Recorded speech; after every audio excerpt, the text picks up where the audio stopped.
ಸದಾ ಅನ್ವೇಷಣೆಯ ಹಾದಿಯಲ್ಲಿರುವ ಮಾನವ ಚಕ್ರದ ಆವಿಷ್ಕಾರದಿಂದ ಹಿಡಿದು ಕಂಪ್ಯೂಟರ್ ಮೂಲಕ ಇಡೀ ಜಗತ್ತನ್ನೇ ತನ್ನ ಕೈಬೆರಳಿನಲ್ಲಿಟ್ಟರು ಸಂಕೀರ್ಣ ಸಮಸ್ಯೆಗಳಿಗೆ ಪರಿಹಾರವನ್ನು ಒದಗಿಸುವ ಮೂಲಕ ತನ್ನ ಜೀವನವನ್ನು ಇನ್ನಷ್ಟು ಸುಲಭಗೊಳಿಸುವ ತನ್ನ ಅನ್ವೇಷಣೆ ಫಲಿತಾಂಶವೇ ಕೃತಕ ಬುದ್ಧಿಮತ್ತೆ. 1966ರಲ್ಲಿ ಅಲಿಸಾ ಎಂಬ ಚಾಟ್ಬುಟ್, 1980ರಲ್ಲಿ ಕಿಸ್ಮೆಟ್ ಎಂಬ ರೋಬೋಟ್ ಅನ್ನು ಪರಿಚಯಿಸಲಾಯಿತು. 1997ರಲ್ಲಿ ಚೆಸ್ ವಿಶ್ವ ಚಾಂಪಿಯನ್ ಅನ್ನು ಡೀಪ್ ಬ್ಲೂ ಚೆಸ್ ಕಂಪ್ಯೂಟರ್ ಸೋಲಿಸುತ್ತದೆ. 2005ರಲ್ಲಿ ಕಾರ್ ರೇಸ್ ಅನ್ನು ಚಾಲಕರಹಿತ ಸ್ಟ್ಯಾನ್ಫೋರ್ಡ್ ಕಾರು ಗೆಲ್ಲುತ್ತದೆ. 2011ರಲ್ಲಿ ಆಪಲ್ ನಲ್ಲಿ ಸಿರಿಯ ಪರಿಚಯವಾಗುತ್ತದೆ. 2016ರಲ್ಲಿ ಗೋ ಆಟಗಾರರನ್ನು ಅಲ್ಪಭೂ ಕೃತಕ ಬುದ್ಧಿಮತ್ತೆ ಸೋಲಿಸುತ್ತದೆ. 2020-23ರಲ್ಲಿ ಪ್ರತಿಯೊಂದಕ್ಕೂ ಕೃತಕ ಬುದ್ಧಿಮತ್ತೆಯ ಆಪ್ಗಳು ಹಾಗೂ ಪ್ರೋಗ್ರಾಂಗಳನ್ನು ಅಭಿವೃದ್ಧಿಪಡಿಸಲಾಗಿದೆ. ಇವೆಲ್ಲವೂ ಕೂಡ ನಮ್ಮ ಕಣ್ಣೆದುರಿರುವ ಎಐನ ವಿರಾಟ್ ರೂಪಗಳಾಗಿವೆ. 2012ರಲ್ಲಿ ರಿಯೋ ಡಿ ಜನೈರೋದಲ್ಲಿ ವಿಶ್ವಸಂಸ್ಥೆ ಜರುಗಿಸಿದ ಸುಸ್ಥಿರ ಅಭಿವೃದ್ಧಿ ಸಮ್ಮೇಳನದಲ್ಲಿ 17 ಗುರಿಗಳನ್ನು ನಿಗದಿಪಡಿಸಿದ್ದು, ಆ ಎಲ್ಲಾ ಗುರಿಗಳನ್ನು ಕೃತಕ ಬುದ್ಧಿಮತ್ತೆಯ ಸಹಾಯದ ಮೂಲಕ 2030ರೊಳಗೆ ಸಾಧಿಸಲು ಅಂತಿಮ ಗೆರೆ ಹಾಕಿದೆ. 2050ರಲ್ಲಿ ಹೆಚ್ಚುತ್ತಿರುವ ವಿಶ್ವ ಜನಸಂಖ್ಯೆಗೆ ಆಹಾರದ ಬೇಡಿಕೆಯು ಕನಿಷ್ಠ 70% ಹೆಚ್ಚಲಿದೆ. ಇದಕ್ಕೆ ಪರಿಹಾರವೆಂದರೆ ಅದೇ ಕೃತಕ ಬುದ್ಧಿಮತ್ತೆ.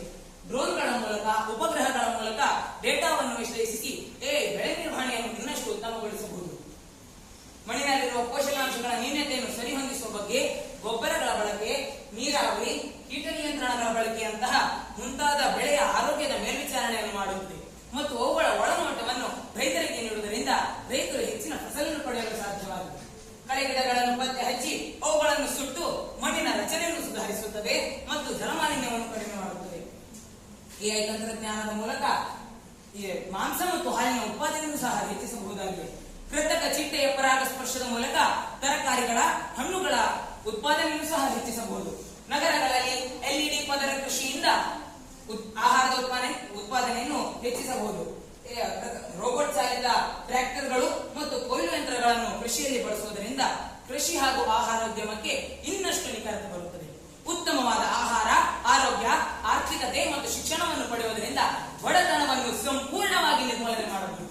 ವರ್ಚುವಲ್ ರಿಯಾಲಿಟಿ, ಚಾಟ್ಬುಟ್ಗಳು ಮತ್ತು ರೋಬೋಟಿಕ್ಸ್ ಗಳಿಂದ ವಿದ್ಯಾರ್ಥಿಗಳು ತಮ್ಮ ಜೀವನದುದ್ದಕ್ಕೂ ಕಲಿಕೆಯ ಕೌಶಲ್ಯವನ್ನು ಅಭಿವೃದ್ಧಿಪಡಿಸಿಕೊಳ್ಳಬಹುದು.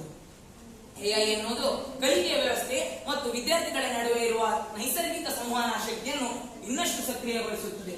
ಪ್ರತಿಯೊಬ್ಬ ವಿದ್ಯಾರ್ಥಿಯ ವಿಶಿಷ್ಟ ಆಸಕ್ತಿ ಮತ್ತು ಆತನ ಸಾಮರ್ಥ್ಯಕ್ಕೆ ಅನುಗುಣವಾಗಿ ಕಲಿಕೆಯ ಅವಕಾಶವನ್ನು ರಚಿಸಿಕೊಡುತ್ತದೆ.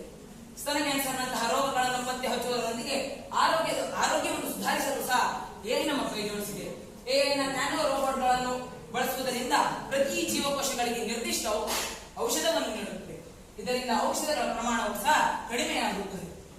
ರೋಬೋಟ್ ನೆರವಿನ ಶಸ್ತ್ರಚಿಕಿತ್ಸೆಯಲ್ಲಿ ರಕ್ತ ನಷ್ಟ, ನೋವು ಕಡಿಮೆ ಕಂಡು ಬಂದಿದ್ದು, ಎಐ ಎನ್ನುವುದು ಸಂಕೀರ್ಣ ಶಸ್ತ್ರಚಿಕಿತ್ಸೆಗಳನ್ನು ಕೂಡ ಯಶಸ್ವಿಯಾಗಿ ನಿರ್ವಹಿಸುತ್ತದೆ. ಶಾಪಿಂಗ್ ನಂತರ ಶಿಪ್ಪಿಂಗ್ ವಿಧಾನವನ್ನು ಶಿಪ್ಪಿಂಗ್ ನಂತರ ಶಾಪಿಂಗ್ ವಿಧಾನಕ್ಕೆ ಬದಲಾಯಿಸುವ ಮೂಲಕ ಎಐ ಕಂಪನಿಯ ಆರ್ಥಿಕ ಲಾಭವನ್ನು ಸಹ ಹೆಚ್ಚಿಸುತ್ತದೆ. ಪತ್ರಿಕೋದ್ಯಮದಲ್ಲಿ ಎಐ ಡೇಟಾ ಎಂಟ್ರಿ ಮತ್ತು ಪ್ರೂಫ್ ರೀಡಿಂಗ್ ನಂತಹ ಎಐ ಸಲಕರಣೆಗಳು ದಿನನಿತ್ಯದ ಕೆಲಸದ ಹರಿವನ್ನು ಇನ್ನಷ್ಟು ಸುಗಮಗೊಳಿಸುತ್ತದೆ. ಕೈಗಾರಿಕೆಯಲ್ಲಿ ಉತ್ಪಾದನೆಯನ್ನು ವಸ್ತುವಿನ ಗುಣಮಟ್ಟ ಹೆಚ್ಚಿಸಲು ಎಐ ನಮಗೆ ಸಹಕರಿಸುತ್ತದೆ. ಕಂಪನಿಯ ಶೇರ್ಗಳನ್ನು ಕೊಳ್ಳುವ ಮತ್ತು ಮಾರಾಟ ಮಾಡುವ ಸಾಮರ್ಥ್ಯ ಹಾಗೂ ಮಾಹಿತಿ ಎಐನಲ್ಲಿದೆ. ಹೋಟೆಲ್ಗಳಲ್ಲಿ ಅಡುಗೆ ತಯಾರಕರಿಂದ ಹಿಡಿದು ಸಪ್ಲೈಯರ್ ತನಕದ ಎಲ್ಲ ಕೆಲಸಗಳನ್ನು ಎಐ ನಿರ್ವಹಿಸುತ್ತದೆ. ಗಣಿಗಾರಿಕಾ ಪ್ರದೇಶಗಳಲ್ಲಿ ವಿಕಿರಣ ಸೂಸುವಂತಹ ಜಾಗದಲ್ಲಿ ಎಐನ ರೋಬೋಟ್ಗಳನ್ನು ಬಳಸುವುದರಿಂದ ಮಾನವನಿಗೆ ಆಗುವ ತೊಂದರೆಗಳನ್ನು ತಪ್ಪಿಸಬಹುದಾಗಿದೆ. ಬೃಹತ್ ಕಟ್ಟಡದ ರಚನೆಯಲ್ಲಿ, ವಸ್ತ್ರೋದ್ಯಮದಲ್ಲಿ ಎಐ ಅನ್ನು ಬಳಸುತ್ತಾರೆ. ಸಿನಿಮಾ, ಆಟದಂತಹ ಮನೋರಂಜನೆಯಲ್ಲೂ ಕೂಡ ಎಐ ವ್ಯಾಪಕವಾಗಿ ಬಳಕೆಯಾಗುತ್ತಿದೆ. ಹಸಿರಿನ ಶಕ್ತಿಯ ಉತ್ಪಾದನೆ, ಬಾಹ್ಯಾಕಾಶ ಸಂಶೋಧನೆ ಮತ್ತು ಚಂದ್ರನಿಂದ ಹೀಲಿಯಂ 3 ಸಮಸ್ಥಾನಿಯನ್ನು ಭೂಮಿಗೆ ತರುವಲ್ಲಿ ಸಹ ಎಐ ನಮ್ಮ ಕೈ ಜೋಡಿಸಿದೆ.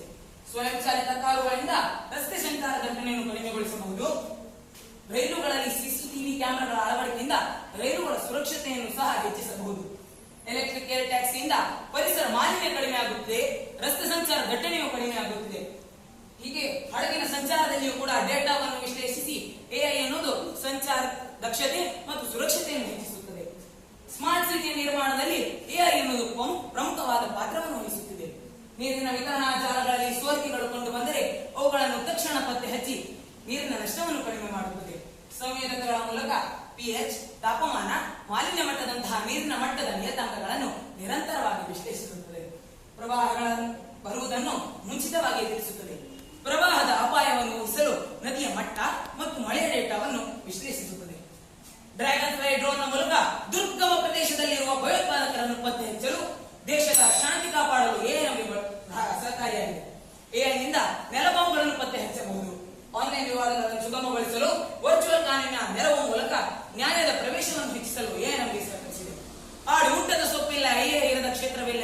ಹೇಳಲಾಗಿದೆ.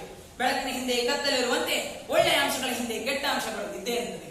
ಹೀಗೆ ಎಐನಿಂದ ಇನ್ನೂ ಅನೇಕ ಉಪಯೋಗವಿದ್ದರೂ ಕೆಲವು ಕಾಳಜಿಯೂ ಇದೆ. ಎಐನಿಂದ ಉದ್ಯೋಗ ನಷ್ಟ ಮತ್ತು ಉದ್ಯೋಗ ಸ್ಥಳಾಂತರ, ಎಐನ ಡೇಟಾ ಲಭ್ಯತೆ ಮತ್ತು ಗುಣಮಟ್ಟದ ಮೇಲೆ ಅವಲಂಬನೆ, ನೆಟ್ವರ್ಕ್ ಕೇಂದ್ರಗಳಲ್ಲಿ ಶಕ್ತಿ ಮತ್ತು ನೀರಿನ ಅತಿಯಾದ ಬಳಕೆಯಿಂದ ಭವಿಷ್ಯದಲ್ಲಿ ಹವಾಮಾನದ ಮೇಲೆ ಗಮನಾರ್ಹವಾದ ಪರಿಣಾಮ ಬೀರಬಹುದು. ಎಐನ ಸಲಕರಣೆಗಳು ತುಂಬಾ ದುಬಾರಿಯಾಗಿವೆ. ಆರ್ಥಿಕ ಅಪರಾಧಗಳು ಹೆಚ್ಚಾಗುತ್ತಿವೆ. ಎಐನ ಅತಿಯಾದ ಬಳಕೆಯಿಂದ ಮಾನವ ಸೋಮಾರಿಯಾಗುತ್ತಿದ್ದಾನೆ. ಮಾನವ ಹಕ್ಕಿಯಂತೆ ಹಾರುತ್ತಿದ್ದಾನೆ, ಮೀನಿನಂತೆ ಈಜುತ್ತಿದ್ದಾನೆ. ದಿನಗಳು ಕಳೆದಂತೆ ಯಂತ್ರಗಳ ಮೌಲ್ಯ ಹೆಚ್ಚುತ್ತಿದೆ. ಮಾನವೀಯ ಮೌಲ್ಯ ಕುಸಿಯದಿದ್ದರೆ ಮಾತ್ರ ಮಾನವನ ಬದುಕು ಸಾರ್ಥಕತೆಯನ್ನು ಪಡೆಯುತ್ತದೆ.